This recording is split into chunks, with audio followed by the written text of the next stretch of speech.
परवानगी आपण तयार केलेली. मग ह्या कमिटीचा अहवाल आपल्या आता अजितदादा पवार साहेबांनी आता आपल्याला आताच भाषण दिलं. कमिटीचा आपल्याला सगळ्यांना अहवाल येणार आहे आणि त्या कमिटीमध्ये काय केलं पाहिजे, काय कुठलं घेतलं पाहिजे या बाबतीमध्ये आमच्या शासनाचे प्रतिनिधी, शेतकऱ्याचे प्रतिनिधी किंवा कुठला निर्णय घेतल्यानंतर त्यामध्ये माझ्या शेतकऱ्यांचं हित हे ज्यादा होणार आहे. आणि शेवटी कर्जमाफी ही मिळाली पाहिजे, ही शेवटी मोठ्या माणसाला मिळायला पाहिजे. ही कर्जमाफी ही या राज्यातल्या गरीब शेतकऱ्यांना, जो शेतकरी शासनाकडे कुठेतरी मोठ्या अपेक्षेने बघतोय आणि त्या गरीब शेतकऱ्याला निश्चित प्रकारे मिळाली पाहिजे. त्यामुळे या बाबतीमध्ये अजून आम्ही कुठलाही भेदभाव केलेला नाही. आजही ते कमिटी आज आपण नेमलेली आहे.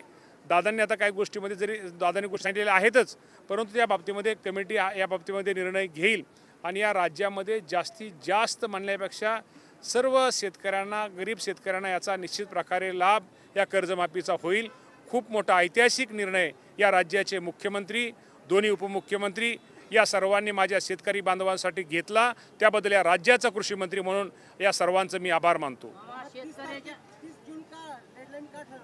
30 जून कुठलंही वर्ष अखेर हे 30 जून महिन्यामध्ये असतं. त्यामुळे 30 जून ही आकडा आपण ठरवली. आपली कमिटी ही साधारणतः आपल्याला अहवालच आपण साधारणतः एप्रिलच्या पहिल्या वीकला येणार आहे.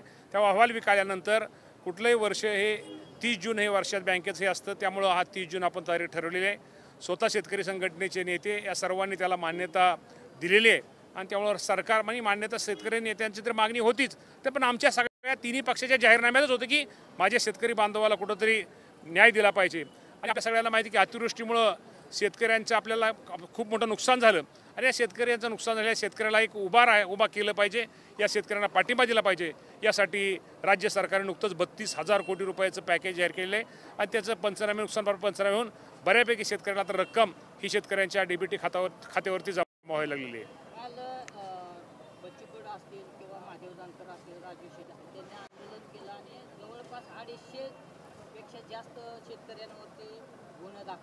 या बाबतीमध्ये ज्या ज्या शेतकऱ्यावरती गुन्हे दाखल झाले आहेत त्या बाबतीमध्ये हे शेवटी शेतकरी आंदोलन कशासाठी करत, त्यांच्या न्याय हक्कासाठी करत होते.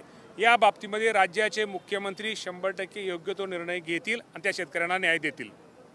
ओके. अरे आता हे असं सगळं न्याय करे असं काय